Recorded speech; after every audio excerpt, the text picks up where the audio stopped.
So in the second part of this lecture on research roadmap, I would like to elaborate a framework of defining the details of how we can go about this process of validating the knowledge of Ayurveda from its own framework.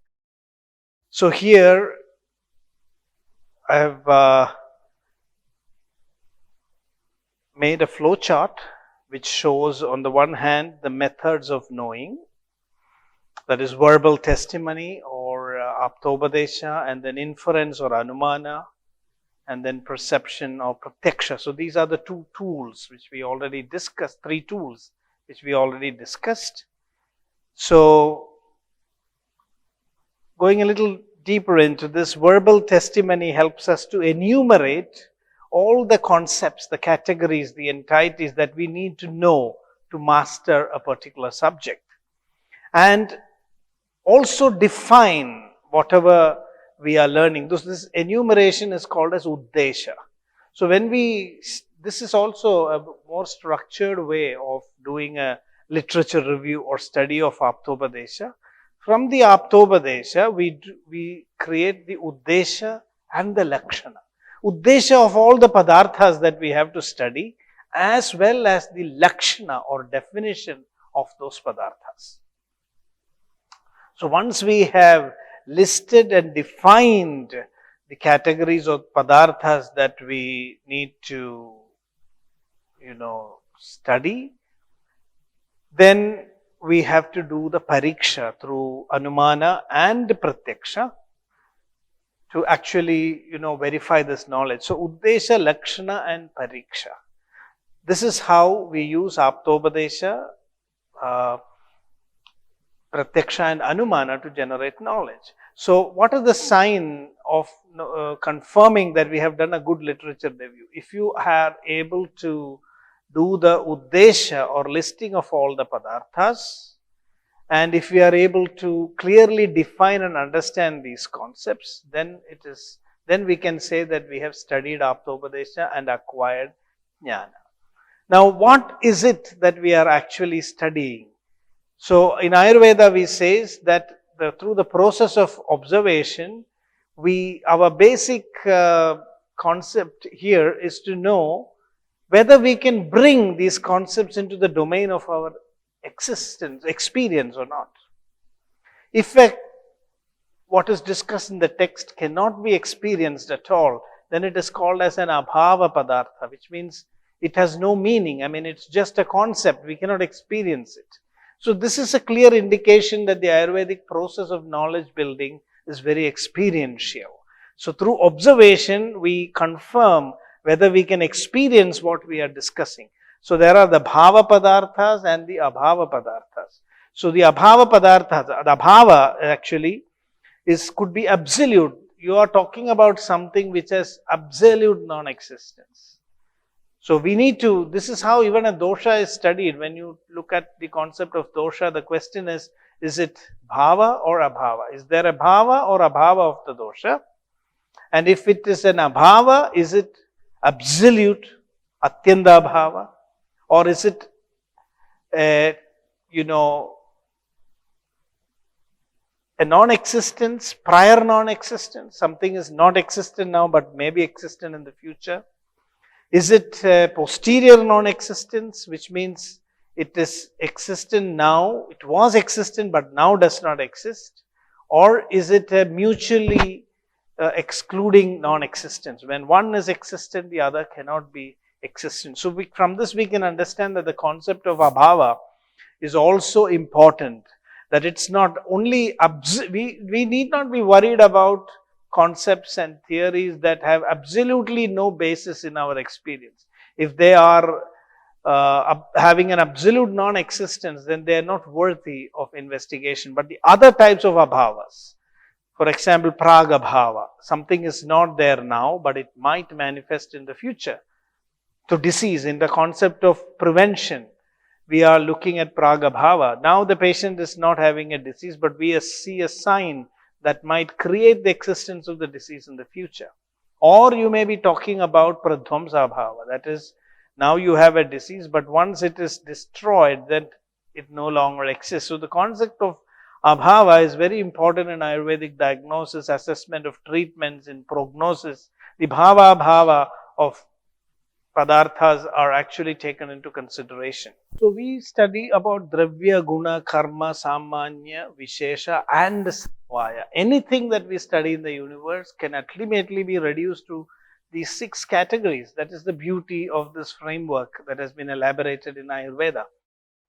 So if we talk about a chemical or a molecule, it is a dravya.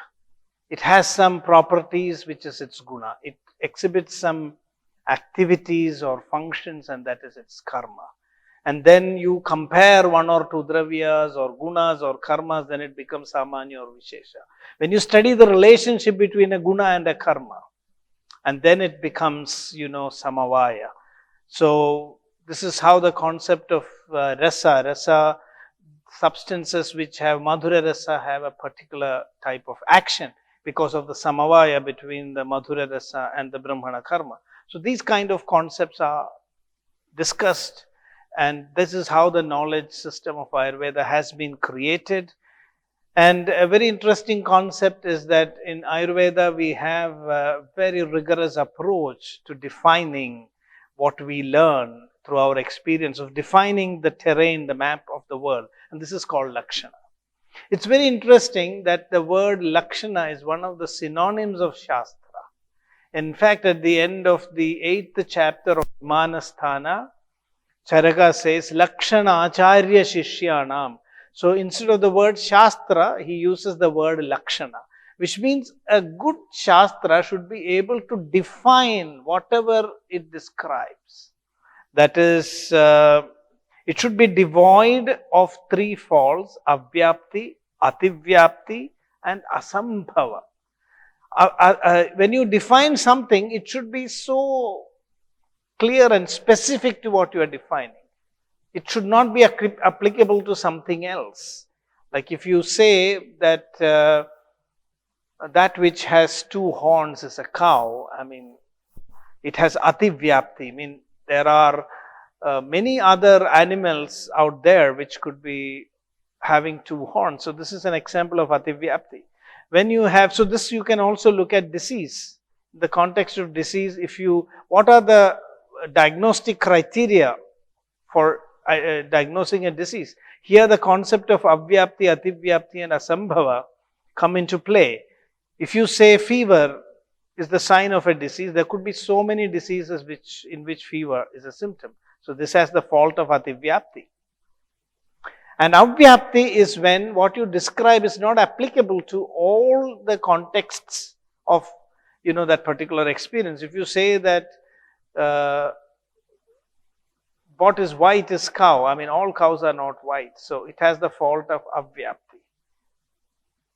This similarly this is applied in context of definition of diseases, stages of diseases in Ayurveda to develop well-defined lakshanas, where asambhava, you cannot also give a sign or characteristic which is completely impossible or irrelevant in a particular context. So a good definition or lakshana is that which is devoid of avyapti, ativyapti and asambhava. And what will the good lakshana define? The asadharana dharma. The asadharana dharma is the unique identifying factor of that particular phenomenon that you are studying, that characterizes it. Every entity in the universe comes with its own fingerprint. And science is all about identifying these fingerprints of, the experiences that you encounter. And that is what is called as lakshana. So it's very, very important to understand how Ayurveda develops its knowledge. It's so meticulously developed using the concept of lakshana and these categories. So broadly, as I was mentioning, there are the bhava and abhava padarthas. Bhava padarthas means that which has existence. Now this is a very tricky word.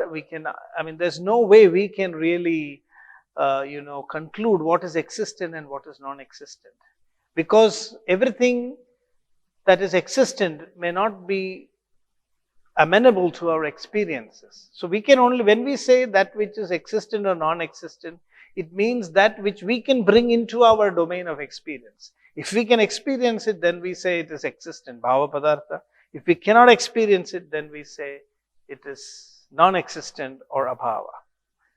So all bhava padarthas have three characteristics. Astitva, that it exists or it can be experienced. Jnayatva, you can know, you can conceptualize it. And then abhidheyatva, you can name it. So whatever is discussed or listed in the Shastra, in Ayurveda, it means that we name it, you conceptualize it, and then you have a possibility of directly experiencing it. So Ayurveda in this way builds up a knowledge which is purely experiential, observational, and this is the path that we have to follow to develop research methodologies in Ayurveda. So in order to construct a method of knowing, we need to deconstruct the texts, and the deconstruction of the texts are explained through these 6 steps. I had briefly hinted upon this in the first part of our discussion. Padacheda, we have to split the words. We have to study word by word, sentence by sentence, and then, unite, yojana, combine all the meanings that you arrive at through this process of analysis. Padacheda, padartha, vakya yojana, forming the sentences again using these padas of which you have understood the artha, and then deriving the sentence by sentence meaning, and then refuting and questioning the statements. And finally, finding answers for the refutations or questions. And this is how we, construct or verify the knowledge of Ayurveda. In fact, we can say this is the method of teaching. The method of teaching and learning Ayurveda itself becomes a method of researching. So the method of Shastra, now to elaborate further, has 3 steps: Uddesha, Lakshana and Pariksha, listing the objects of knowledge, getting to the Lakshana, using the 6 steps of Padacheda, Padartha, Vakyojana, Vakyartha, Akshepa and Samadhana. We are able to understand, get to the deeper meaning of the text, and then do the pariksha. And this is the way Ayurveda advocates for the development or creation of knowledge. So now I would like to point out that in the Charaka Samhita there is this clear distinction made between chance effect and real effect of an intervention, the chance effect being called as 𝑦adruccha-siddhi and the real effect being called as pratinayamiki-siddhi. So from this was also briefly discussed earlier. I am just bringing it back again because how do we distinguish between chance effect and real effect? Between pratinayamiki-siddhi, which is the real effect, and 𝑦adruccha-siddhi, which is the chance effect. So we need to understand for this a very important principle, that coincidence is not causation. So this has been so clearly in Anumana. What we are basically trying to do is to rule out coincidence and establish causation. What is coincidence? If we see 2 variables together, we may assume that one is dependent on the other or one causes the other. So this is coincidence. Just because, somebody eats a particular food and gets a disease, we cannot conclude that the food was actually the cause of the disease. We need to go beyond coincidence to establish causation. So in Ayurveda, we have concepts like Sahacharya, Vyapti and Paramarsha. So Sahacharya means being together. If you see 2 variables together, then we say that there is Sahacharya. If there is a consistent pattern that you are able to clearly recognize this coexistence of 2 variables together in an n number of situations, then we go beyond coincidence to correlation. We say now that there is Vyapti. Now we begin to suspect that these two variables are related to each other. It's not just coincidence. It was not just once or twice, but n number of times we are seeing these two variables together. And finally, when we are able to clearly establish that the two variables have a causal connection, this process is called as paramarsha. So definitely in the Ayurvedic system of thought, in order to distinguish chance effect and real effect, we have to go through this detailed process of Anumana, of Sahacharya, of Vyapti and Paramarsha. And how do we establish this? For this, there are two interesting concepts. One is the sensitivity and specificity of variables. Avyabhijaritva and avinabhava sambandha. Avyabhijaritva means the variable that you are seeing associated, the independent variable and the dependent variable. The independent variable should not be seen with another dependent variable also, because then you cannot make an inference. Now, it could be this or that. For example, if you look at a modern test, ESR is elevated in so many conditions that you cannot arrive at a definite, diagnostic conclusion just by checking the ESR, which means that the ESR is a Vyabhijari hetu. That in many ESR may be an indication of many conditions. So this is called as Vyabhijaritva. So a good correlation should be devoid of the defect of Vyabhijaritva. That's why we say it should be Avyabhijari. And then there is Avinabhava Sambandha. Like whenever there is an independent variable, we must be sure that the dependent variable also exists. For example, if the Vidal test is positive, then we should be always sure that the patient really has typhoid disease. Otherwise, it's a false positive or a false negative diagnosis. So using the concept of sensitivity and specificity, how specific or how sensitive this correlation is, we are able to assert with a certain degree of confidence that a causal relationship really exists. So what I wanted to point out, that Charaka did not only told us that we should distinguish between chance effect and real effect of treatments, he also emphasized and clarified, even though not directly in the Ayurvedic text, when he mentioned that we have to use the Anumana Pramana, he was also pointing out to the method of how we must distinguish real effect from chance effect. So when we go through the concept of Anumana, the idea of Sahacharya, Vyapti, Paramarsha, Avyabhijaritva and Avinabhava Sambandha, we are able to get a method now of how to establish causation and distinguish between chance and real effect. And here I want to also point out that our system of Anumana does not stop here. It goes even further. We need to compare. We need to be 100% sure that there's really a causation. So how do we do that? And that is looking at the Paksha, Sapaksha and Vipaksha. So whenever you suspect that A causes B, that domain of suspicion is called as a Paksha. Sandigdha Sadhyavan Paksha. I doubt whether my treatment A is curing disease B. So that is a doubt. That is the premise of my investigation. And how do I prove? So I must compare with what is called as Sapaksha.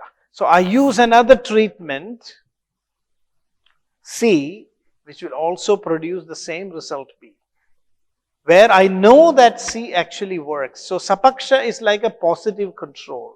You compare the treatment which you doubt to be efficacious with something which you are sure works.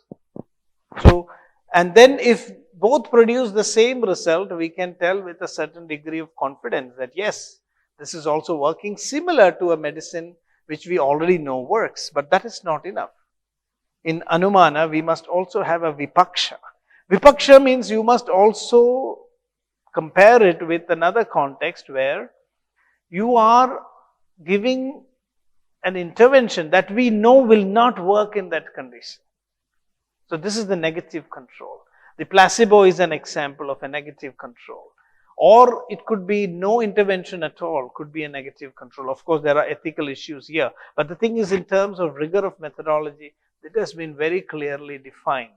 So when you compare the paksha with the vipaksha and the sapaksha, and the results that you got from the paksha should be closer to the sapaksha and not similar or comparable to the vipaksha, then only you can establish causation. So we can even see the rudimentary idea of a clinical trial design here. I'm not proposing that, Ayurveda had a method of clinical trials and that this was actually done. But all that I want to point out is that when it comes to establishing causation, the Anumana, methodology of Anumana, which Charaka advises us to use, Anumanam khalu tarko yukti apeksha, and he said, Vina tarkena yasiddhi. So when he tells us to do tarka, he's actually asking us to do Anumana. And in Anumana, we do find sensitivity, specificity, difference between coincidence, correlation and causation, and as well as using the positive and negative controls to establish causation for a clinical intervention. So this is the depth to which we can go, and this could be a framework on which we design new models of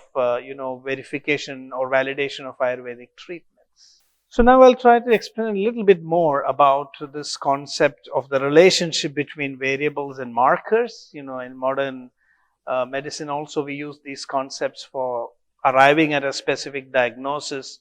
Biomarkers are used to assess outcomes of treatment. And how Ayurveda looks at this, first we have avinabhava sambandha. The variables and markers are always seen together. This means sensitivity. If you say A, you can say B is definitely there.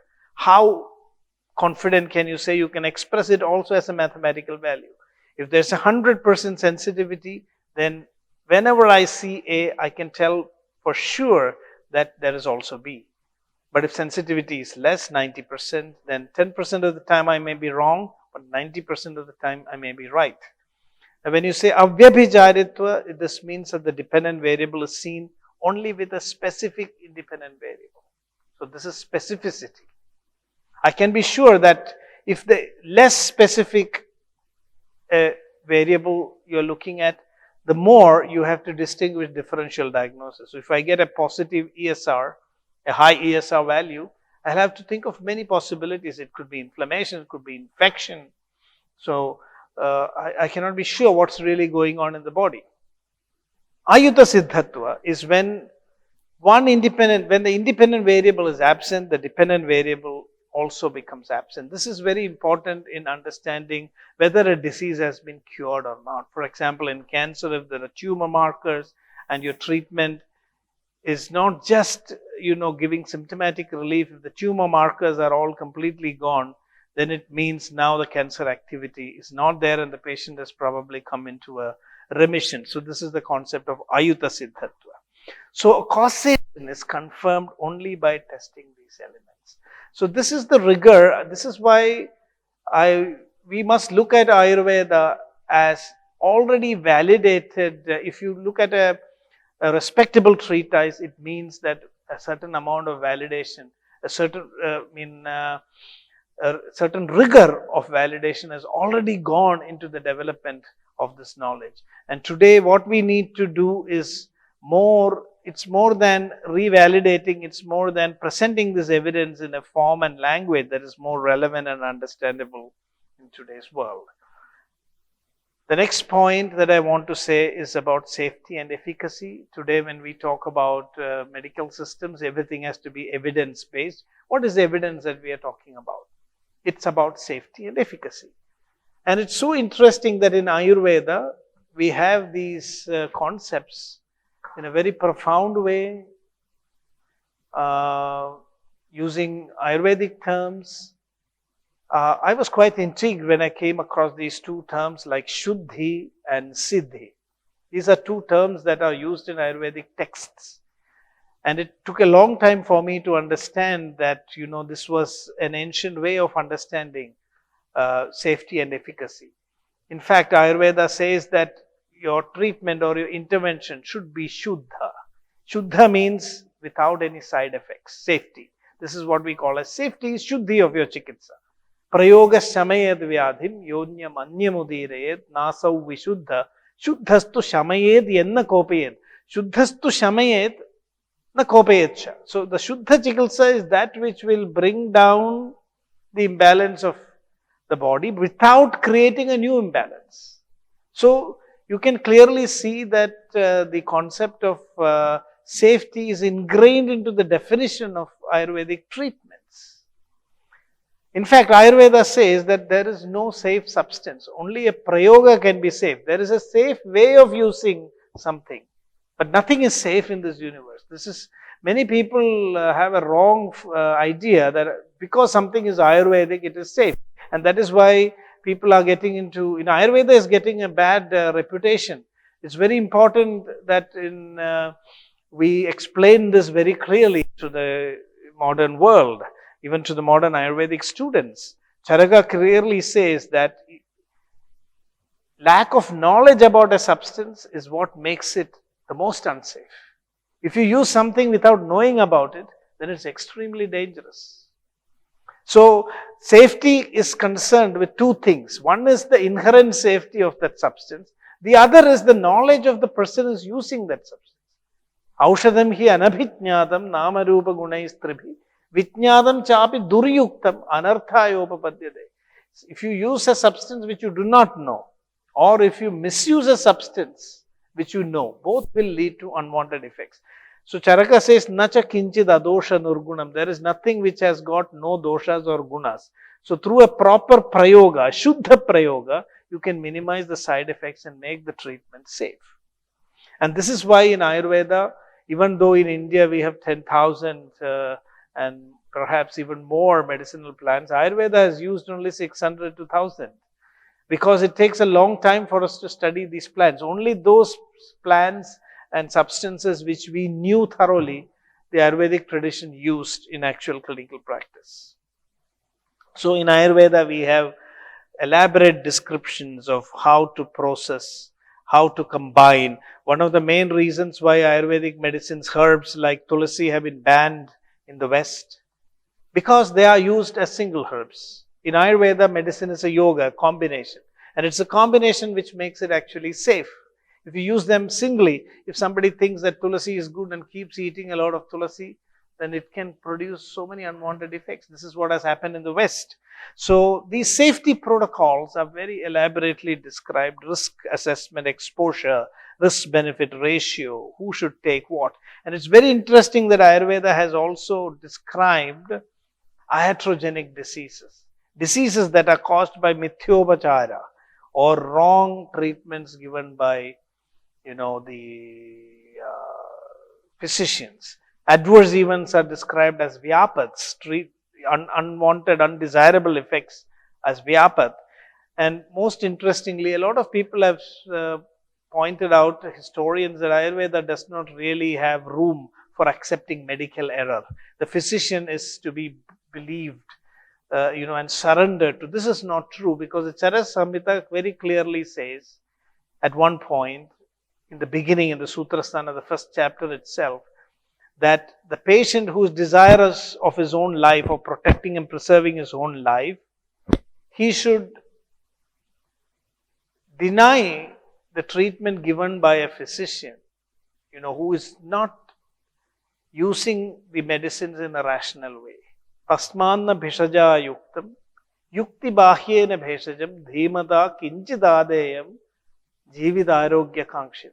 So if you are desirous of your jivita and arogya, life and health, then don't take the medicines that have been prescribed by a physician without proper rationale. Yukti bahyena bheshajam. Tasmanna bhishaja yuktam.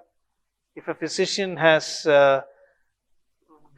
given a treatment which cannot be justified, then it has to be rejected. So this is the high standard of safety. So this concept of safety is something which we can very clearly elaborate and very systematically structure, and we could develop protocols for safety of Ayurvedic medications. And now when it comes to efficacy, we also have a very beautiful word in Sanskrit, which we discussed earlier, Siddhi. Siddhi means, success. The success of your treatment, how successful it is. And here, Ayurveda also had an idea of a hierarchy of evidence, because in Charaka Samhita it is meant you must have not only Siddhi, but Siddhitama. Tesham Siddhataman Yogan. Siddhataman Yogan is very clearly mentioned. I am advising formulations and combinations which are Siddhatama. Siddhatama means the most successful, the most efficacious. So today we know that in modern science we have levels of evidence. Weak evidence, moderate evidence, and very high level of evidence. So you can see in Ayurveda also we had this concept of Siddha, Siddhatara and Siddhatama. So a good physician is basing his practice on the basis of Siddhatama Yoga, Siddhatama Prayogas. And so in this way we can see that Ayurveda had projected itself as a knowledge system which is based on very clear methods of, tools of research, of knowing, with its own epistemological and ontological premises. And the whole idea was to develop a knowledge-based system of medicine that was both safe and efficacious. So here, the purpose of this discussion is to show that, there is a scope for developing a method of research inspired by the classical texts of Ayurveda. I have to admit that this is a work in progress. We need to work out more details. But at this point of time, the clear message that I would like to give is that as a community, Ayurvedic community, the future, when Ayurveda is becoming global, Ayurveda can resurrect itself only when we start thinking for ourselves. I think it is time that we stop relying on guidance only from people outside the field of Ayurveda. Research in Ayurveda has been led by scientists from outside the field of Ayurveda. But this study of the classical texts, which tells us that there's a very well-defined, clear method of knowledge building in Ayurveda, I hope it will inspire the new generation of Ayurvedic physicians to start thinking from an Ayurvedic viewpoint and start contributing as original researchers from within the framework, the theoretical framework of Ayurveda itself. Thank you.